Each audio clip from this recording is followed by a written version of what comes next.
On. So today we're going to talk about Joe Smith. Joe Smith is a former NBA player who was shocked to find out that his wife, Keisha, started an OnlyFans account without his permission. So Joe Smith, who formerly played for the Golden State Warriors, Joe finds out, and the internet found out apparently, that his wife created this OnlyFans account without getting his permission. And she even screamed those powerful words, "My body, my choice." I'm going to talk to you guys about this because I wrote a book called Financial Lovemaking about how money and love mix together. I wrote that years ago, and I'm going to break this down for you from a Dr. Boyce perspective. So get comfortable, buckle up your seatbelt. We're going to get started on drboycetv.com right now.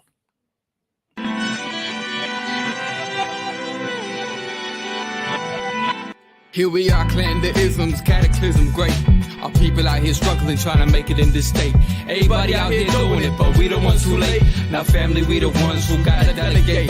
Get that money in the power, never be fake. Stick to cosign for 3. What did he say? Create jobs, support our own. Educate the same and buy back your home. Got 3 degrees, triple 10. 3 PhDs, now we on the CNN. DBTV, let's talk about negligence. Ignorance is bliss, but we can turn it to intelligence. Believe none of what you hear, half of what you see. Let's break it down here on Dr. Boyce TV. Here we are.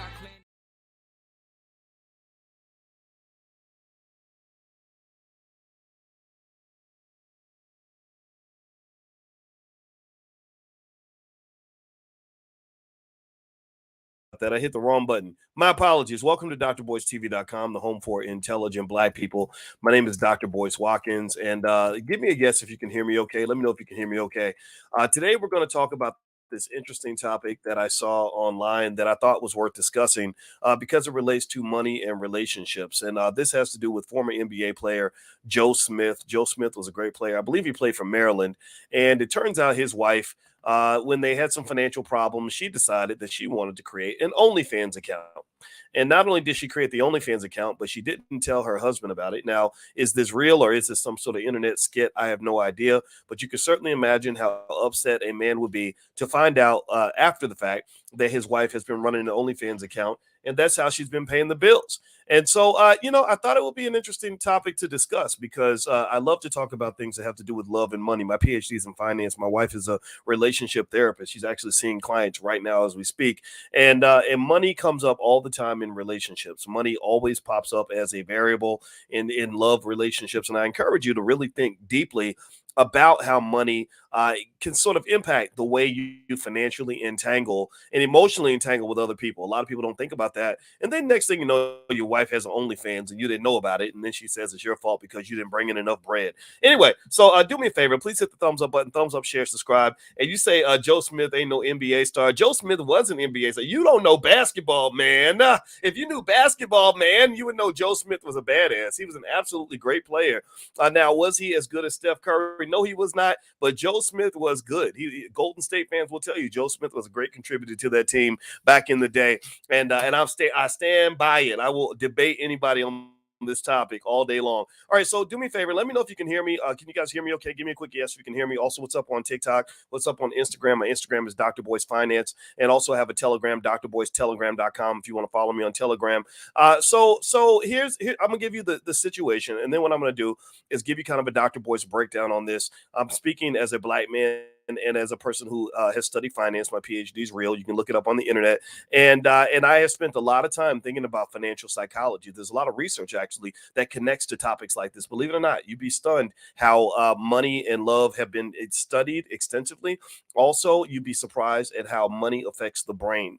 Money affects the brain in the same region of the brain as cocaine. Did y'all know that? They're literally the same high you get from a drug is similar to the high you get from money. The same high you get from eating your favorite food is similar to the high you get from money. The same high you get from sex is similar to the high you get from money. So that good orgasm is a lot like money in the sense that when you have money, you have this high that comes, and eventually the high wears off and it becomes an addiction. An addiction is when you don't get high anymore. But you need the drug in order to maintain your normality. And then there is the drop off that occurs when the drug is being taken away. So there is the withdrawal effect that happens. This is when you in our Black financial therapy therapy department in the Black Business School, we discuss these things a lot. A lot of you experience that maybe if you lose your job and suddenly your income goes from $5,000 and $6,000 a month to zero. Well, that sick feeling in your stomach and in your chest, that's your withdrawal. That's kind of like your drug being taken away. So just understand that money operates a lot like a drug. And so when I saw this story with Joe Smith, I didn't want to talk about it from a gossipy standpoint. There's enough gossip blogs out there. There's enough people that'll talk about the juicy side of it all. I'm here to talk about the thought provoking side of it and what we can actually learn from situations like this. Now, is this real or not? I don't know. I don't know if it was a skit or not. I mean, you have to give them credit. I mean, if this was their goal, if their goal was to promote her OnlyFans account, I think they did a pretty good job. I think that if their goal, and it is quite possible that their goal could be to their goal could be like, look, we're going to create a fake controversy so we can get people to go and follow my wife on OnlyFans. I think that's a little weird, perhaps a little sick almost. It's not my style, but it's possible, right? So give me a guess if you understand that. Like, this could be marketing. I think Will and Jada might have been doing a little bit of marketing with their controversy too, because one thing that people have learned about the internet is that it really doesn't matter if people like you or hate you as long as they're paying attention to you, because attention has become a very valuable commodity in this online world. Now, another artifact of the online world is that you have the OnlyFans phenomenon, which is really a newer, more efficient form of prostitution. That's what it is.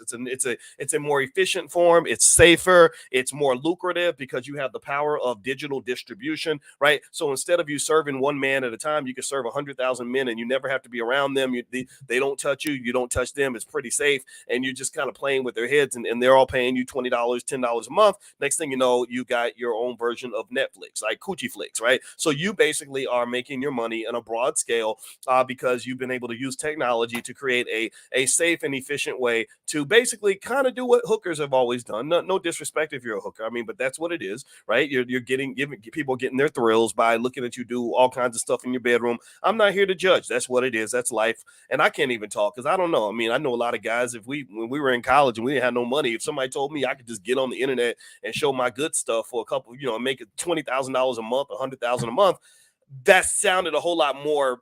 That would probably have been a lot more tempting than like going to work at Taco Bell, because that's what I did back then. I worked at Taco Bell and then I worked at Hardee's. I would have probably, I would have considered it. I would have thought about it. Not that I do it now though. So let's not even no. So the Dr. Boyce OnlyFans is not coming out anytime soon. But here's the thing. So when you talk about this whole thing, now again, it might have been a skit. I don't know if it's real or not, but I think it's a real conversation. Here's the thing about this. Even though it may have not have been, maybe even though it may have been a skit, one thing that is consistently true is that you have lots of athletes who make lots of money, and because there is a bad economic culture in your community, right? I think I saw somebody who was a trucking guru, and she was talking about how she threw up $100,000 in the strip club, and I said, what is impressive about you're supposed to be a guru. You're supposed to be this brilliant lady, but you went to the strip club and spent $100,000. There's nothing intelligent about that. That's very low IQ. But still, you have this culture that encourages financial irresponsibility, right? So a lot of athletes, a lot of rappers, a lot of NBA, NFL players, they get a whole lot of money, and then instead of going to their community, creating jobs, building low-cost housing for single moms, or doing productive things like that, developing businesses that can create 100,000 jobs, they go to the strip club and they might be feeding strippers, but nobody else. And in this culture, what this does is it drains a lot of wealth. There are a lot of former athletes who made 5, 10, $20 million a year who eventually go broke. And then what happens is that their financial addictions start showing themselves, because after you've been in the NBA and you've got, babies, mamas to pay on every single month, you've got all these fake employees around you, all these people in your entourage that you're taking care of. You've got 20 cars in your garage, and you got all these fixed expenses, and then suddenly your income ends up dropping. You end up in a really tough situation. Now, again, I don't know if the Joe Smith thing was a skit or not. I don't care. What I'm saying is that y'all know, give me a yes if you understand that it doesn't matter that it was a skit. Give me a yes if you understand that this happens all the time. Give me a yes if you can imagine something like this happening in real life. Because the other thing you got to think about too is not just that culture. again, you make $18 million, 20 million, 40 million, whatever amount of money that Joe Smith made, because he was a good player. He wasn't Steph Curry, but he was a good enough player that he was signing those big fat contracts back when he was playing for the Golden State Warriors. When you make that kind of money, that type of money is supposed to take care of you for the rest of your life. That's supposed to last forever, right? So when that money runs out, you're not just in a position where people are going to ask you like, well, what happened? What did you do?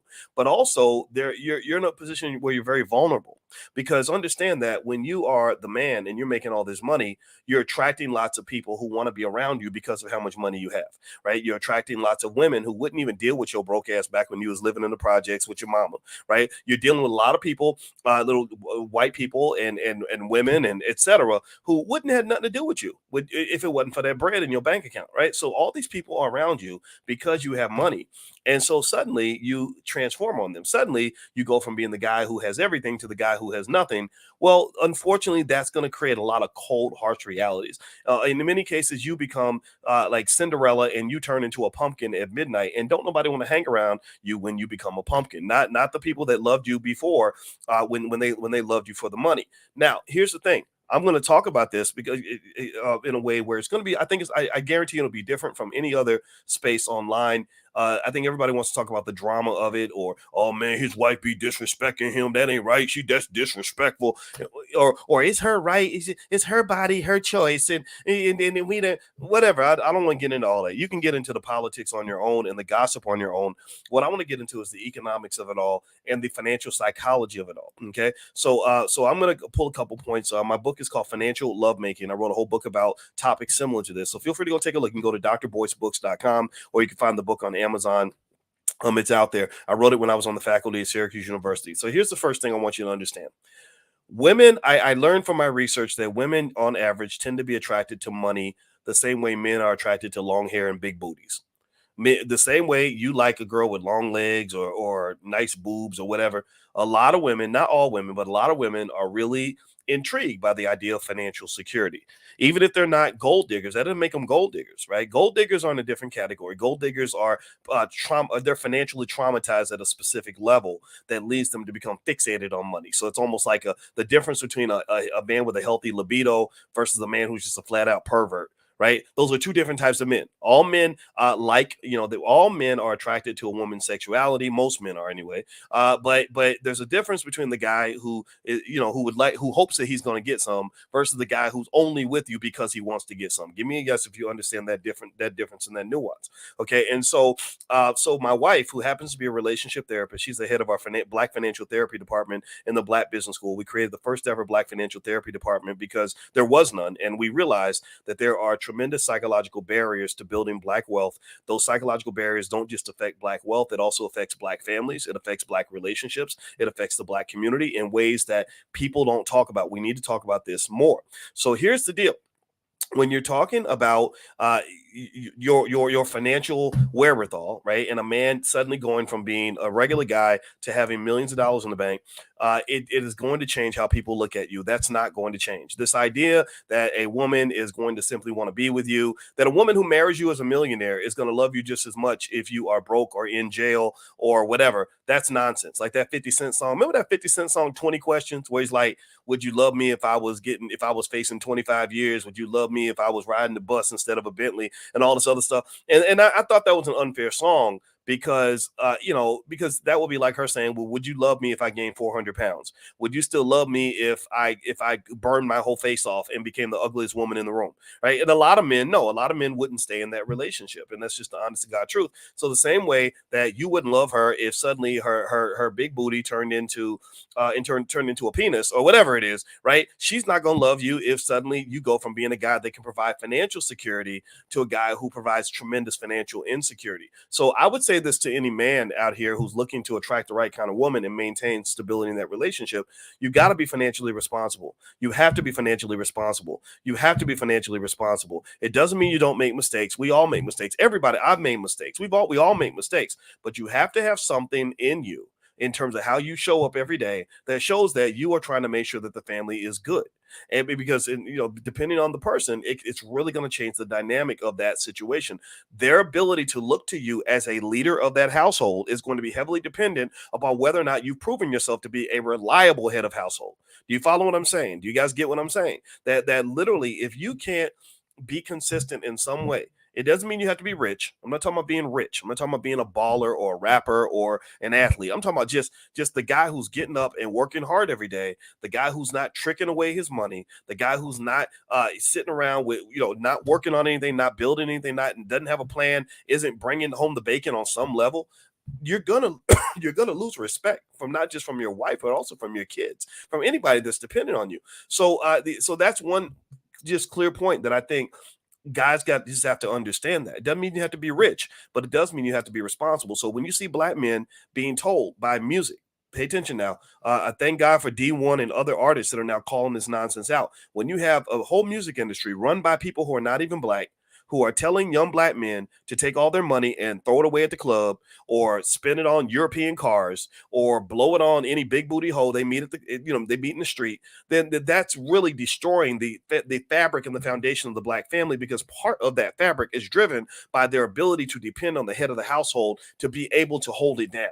Right. So I'm not saying Joe Smith could not do that. I'm just saying that this is a general rule. Now, do me a favor. Please hit the thumbs up button, thumbs up, share, subscribe. You're watching drboycetv.com, the home for intelligent black people. My name is Dr. Boyce Watkins. My new book is called The 10 Commandments of Black Economic Power. You can find a copy at drboycebooks.com. Also, if you'd like for me to send you stock picks that I like, or our $5 a day investing plan, or a list of AI stocks that I like, just text the word stock to 31996. Text stock to 31996. I'll send it to you right after we get done. Okay. All right. So speaking on Joe Smith and his wife, Keisha, and this whole issue with the OnlyFans, first thing I'll say is this.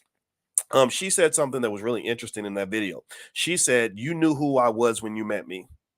She said, "You knew who I was when you met me." And what that made me think about is my good buddy, Willie D, from the Ghetto Boys, who I think he was the one who said, "You can't turn a hoe into a housewife." And so when she said, "You knew who I was when you met me," that says that, to me, that was her saying, look, you know how I was going to make my money before you met me. You knew that I had financial trauma and financial anxiety. These are things that we're studying here in the Black Business School right now. You knew I had financial trauma, financial anxiety. I was going to get my money however I had to get my money. And the only reason I wasn't out here getting my money and taking the lead is because I thought you had this. I thought you had my back. I thought you were going to deliver the money. When I realized you could not deliver the money, then I realized that I can't follow behind someone who's incapable of leading. I got to go take the lead. And what I really heard with that is that she's probably a person who has been financially traumatized. And give me a yes if you understand. A person who's been financially traumatized has a very hard time depending on somebody who is going to possibly recreate the same financial insecurity that they had when they were young. Give me a yes if you understand that when you've been financially traumatized, it's very hard for you to get behind somebody who can't provide financial security to protect you from the trauma that you went through as a kid. Trauma is one of the most undiagnosed, most impactful phenomena in the Black community, and I'm stunned that we don't talk enough about trauma, but I think it's because we haven't studied it. My wife is a certified trauma professional, and when I found out how much trauma affects your body, affects your mind, affects your choices, affects your relationships, I was blown away. Do you understand? I was stunned. I said, no wonder we so crazy. No wonder we do ghetto ass shit. No wonder we think that trap music is good music. No wonder we celebrate our own genocide. No wonder our families are falling apart. No wonder we out here acting a damn fool. Oh, it's trauma. Undiagnosed, unhealed trauma. That is your number one problem as a community. And I'm gonna scream it to the top of from every rooftop I can, that if you don't deal with that trauma, your whole shit is gonna be fucked up forever. Just understand that if you don't deal with your trauma, you're gonna keep on bumping into walls, crashing into bad people, making bad choices, taking penitentiary chances, ended up in stupid situations, ended up with a messed up life, abandoning your kids, throwing away your money, following the white man, dancing to trap music, and acting a damn fool and embarrassing yourself in front of the world. If you don't heal from your trauma, this will never go away. All you see, every time you see Black people acting a damn fool, Every time you watch Christian Rock and Blueface, as dysfunctional as they are, all you're seeing is trauma, trauma, trauma, trauma, trauma, trauma, and traumatized people. They just they re-traumatize each other. Like I'm gonna my trauma's gonna outdo your trauma, and then I'm gonna make sure you got more trauma than I have, and then we end up just traumatizing the hell out of each other. Here's the thing you got to understand: you in an environment where everybody's trying to outdo each other in terms of how much we traumatize each other, you can't have true love in that environment. You will never have true love in a space of nothing but war. War does not breed love. That's like trying to create a swimming pool with fire. You can't. That's like creating a healing space with a virus. You can't do that. You can't create something positive when everybody's bringing something negative to the table. So if you don't deal with your trauma, your choices will continue to be as fucked up as your parents. And that's the reality. So when I look at what I saw with this thing with Joe Smith and his wife, I saw trauma. I saw financial trauma. That's why I believe that's where a lot of gold diggers come from. If you listen to most so-called gold digger women or women that are obsessed with money or whatever, that'll violate relationships to get money and all that, or sleep with men for money, a lot of times if you ask them, well, what happened to you? What was your childhood like? Oh, well, my daddy abandoned me. We didn't have enough money. It was just me and my mom in the projects, and they were in so many terrible situations, traumatic situations where they had to do horrible things in order to get money. So you get older, you look good, and the world never taught you to really see all your value. So all you think is you think that all of your worth is locked up in how pretty you are. So you work it, you use it, right? So you are the prettiest thing in the room, and next thing you know, you attract some NBA star who's gonna help protect you from all that trauma you went through as a kid. So you get with that NBA star. Now you wouldn't be with his ass if he was broke. We know that he's 6'8", 200 something pounds. He's famous. He's rich. That's what you want to be next to. Right. And there's nothing wrong with that necessarily. I mean, a lot of women want to be next to the king, just like a lot of men want to be next to the prettiest girl in the room. That's just the reality. But here's the thing. So when she wants to be next to him, he wants to be next to her. Why? Well, because he's like, well, I'm the man now. Look at all the women that want me. And I'm Joe Smith. I make, X millions of dollars a year. So I can have any woman I want. And what the mistake you're possibly making is that you're picking a woman without any significant amount of discernment. You're not thinking about the what ifs. You see, you got to understand in the Game of Thrones, there was a part where the guy explained it to the queen. He said, you have to imagine every friend as your enemy, every enemy as your friend. You have to imagine every possibility of every single thing that can happen, everything that can go right, everything that can go wrong, if you want to properly enter into a situation. So when you pick a spouse, you have to imagine, like, okay, I know what this woman is like when she loves me. What would she be like if she hated me? Or I know this woman wants to marry me, but what would she be like if she was trying to divorce me?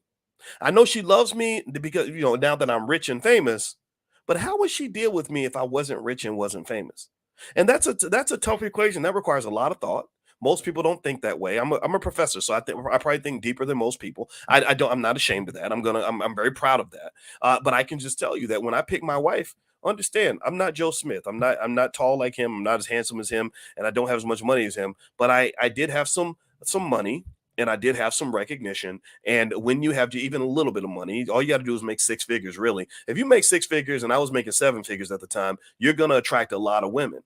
And when I attracted women, I would dibble and dabble. I would go meet and date or whatever. But when I finally chose to lock my fate in with another woman, I didn't pick a woman who got to meet me when I became well known. I picked a woman who knew me from way back in the day. I did a LeBron James. LeBron didn't marry some lady who got to know him when he started playing for the Cleveland Cavaliers. He married the lady that loved him back when he was just a kid in high school, when he had potential, but he wasn't King James. Because plenty of women want to get next to King James. The problem is, are you going to stand by King James when he gets knocked off the throne? And how are you going to respond to that? So ultimately, and here's another piece too. I don't know if Joe Smith did this or not. I can't speak on his relationship, right? But what I will say is that what they have a saying that says that a poor man will pretend to be rich in order to attract a woman. A rich man will pretend to be poor in order to test a woman.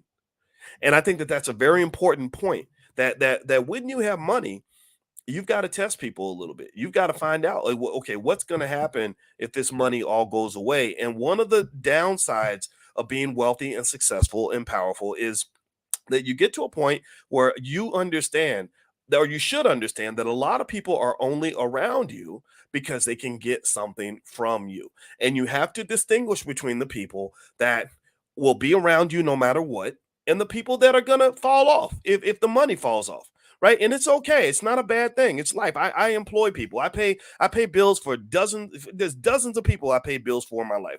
I can't even name them all. I get asked for money all the time. I get asked for investing all the time. I get asked for resources all the time. And it's okay. I'm not mad about that. But I do know the difference between the people that are going to love me no matter what, and the ones who are just hanging out because they see me as the guy who can help them get to that next level. Right. And I think that it's important to understand, because you cannot play around with something as dangerous as love. Love is scary. Love is dangerous in the sense that a lot of shit can happen when you're married. If somebody's with you because you got the best penis in the world, what happens if suddenly your stuff don't work no more? Or if a man is with you because you're the prettiest thing in the room and that's all he can think about, what happens if you lose your looks? What happens when you get older and you ain't the prettiest girl in the room anymore? Do you really want to drive yourself crazy, trying to be 60 years old, trying to compete with a 25-year-old? You can't do it. You can't do it. You're going to have something that connects him to you that goes beyond how good you look or how good the sex is. And unfortunately, we don't have a world, I believe, where people have deep enough conversations. People are all into flash. Nobody talks about substance anymore. Nobody talks about substance. Substance is what sustains you. The flash will get you in the door. The flash will get you the attention. The flash will get you the fast money. The flash will get you the quick action. But it's the substance that'll sustain your shit long term. Just like in fire, the paper will burn the fire big, but it's going to go out fast. It's the wood that keeps the fire going for a long period of time. So you better show up with some wood, because you got a whole lot of paper ass Negroes out here that will fool you all day long. Seriously. So what I see here, when I look at this situation with Joe Smith, and I'm not making fun of him at all, I get it. I understand. How many of you would be pissed off if your wife started OnlyFans and didn't tell you? I know I would. If my wife did that, I'd be like, what the hell is this? What is this nonsense? Right? But here's the thing. When I married my wife, I knew that she was the person who would never create an OnlyFans, because I took the time to understand what kind of person she is. I know that my wife has lived her life with a certain level of integrity, where I ain't got to worry about her popping up with an OnlyFans account or going out and doing something crazy like that. I don't have to think about that. Right? I didn't go find some lady who was a former stripper or hooker or whatever the hell, or groupie, and say, oh yeah, I'm going to take this groupie and make her into this really respectable housewife. No, I want to find out what your value system is. I want to find out who you are. Who are you when I'm not around? Who are you when I'm not bringing in the money? Who are you when things aren't going right for you? Right. And I think these are important things that you really want to think about when you're picking your relationships, because if you don't, you're going to end up confused. You'll end up very, very confused. And I really think that people, if you want my 2 cents on it, again, I hope it's okay if I go Uncle Boyce on this. This is just my 2 cents of advice. I get, because I have some, some immature men who make fun of me on the internet because I don't say the dumb shit that I hear so many other guys say. But whatever, you're 30, you ain't never been married or nothing, so you don't really know nothing, but you think you know everything. So just keep doing what you're doing. But I'm gonna just say this. A couple of rules that I apply in terms of deciding who I want to marry, who I want to really commit to, is number one, value yourself, right? And if you value yourself, then you don't feel like you need to get up next to nobody in order for you to be worthy.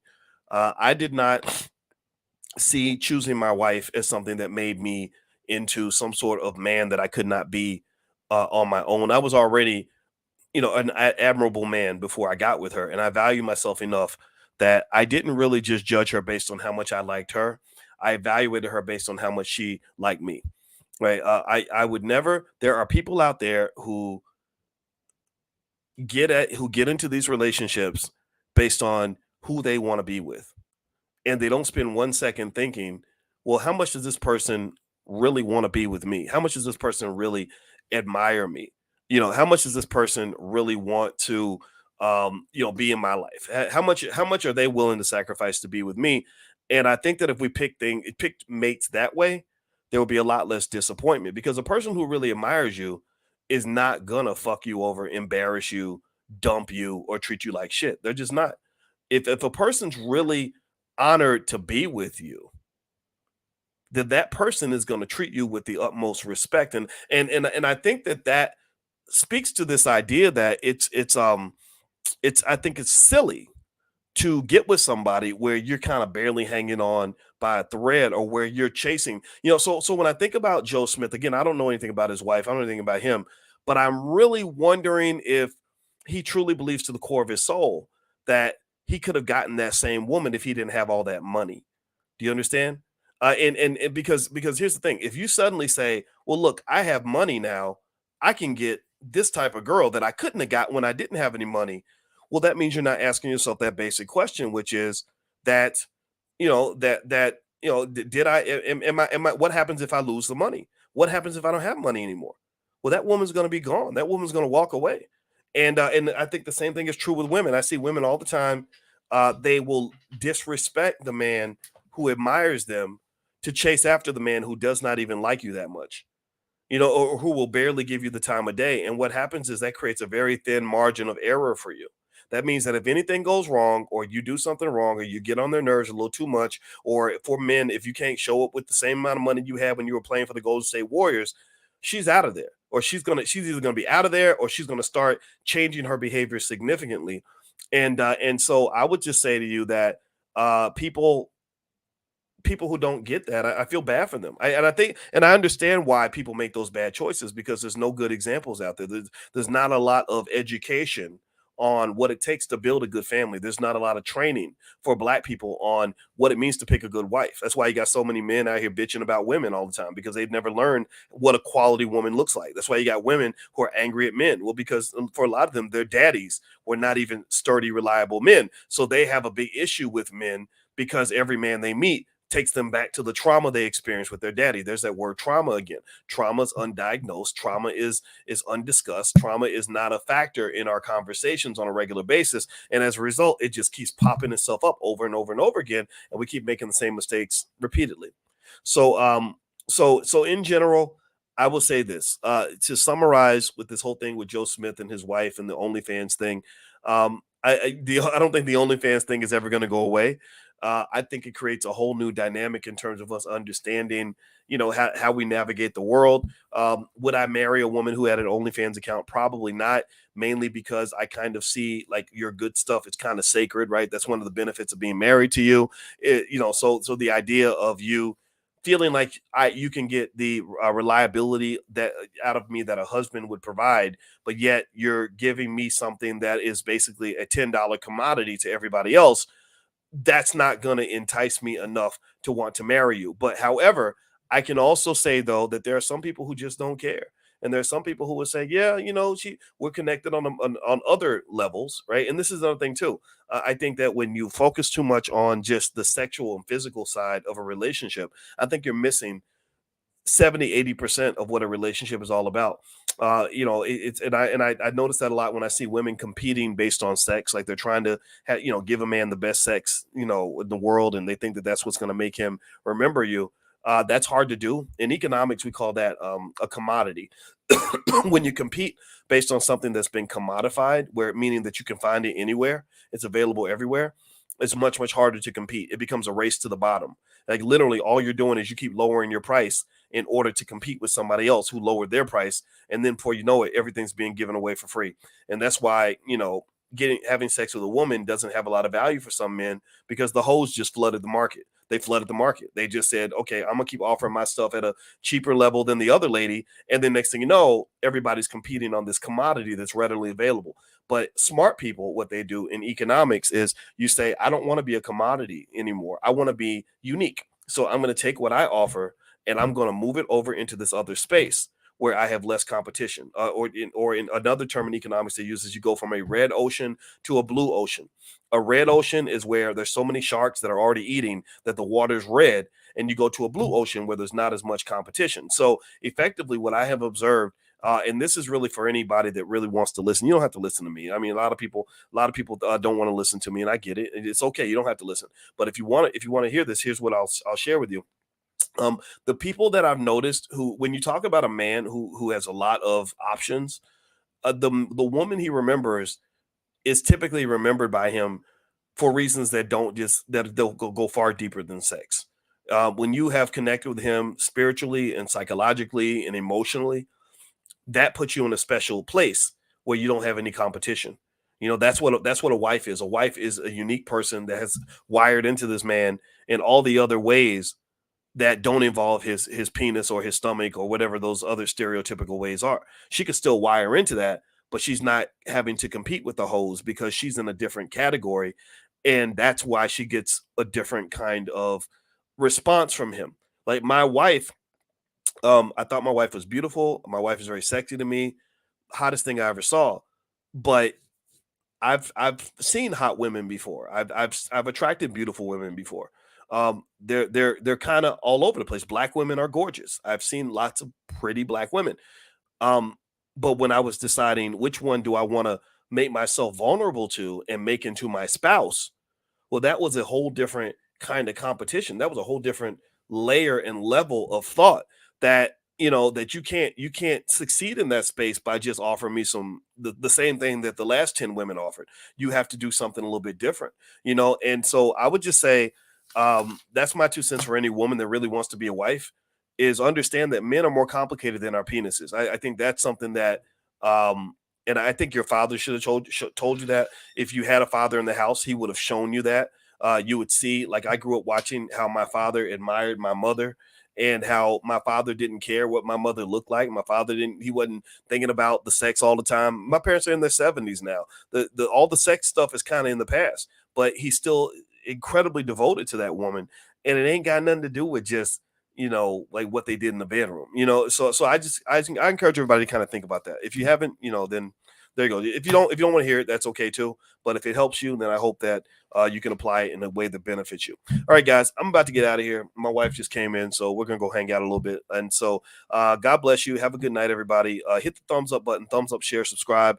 My Instagram is Dr. Boyce Finance. My TikTok is just Boyce Watkins. Be careful with the fake accounts. There are tons of them, and they will ask you for money. So do not give these people money if they come into your DMs. I am not going to be sliding into your DMs. The only DM I slide into is the DM owned by my wife. I'm gonna go slide in her DM in a minute right now. So have a good night, everybody. Hit the thumbs up button, and also my website is boycewatkins.com. And I hope you guys have a great day. I'll see you soon. Peace.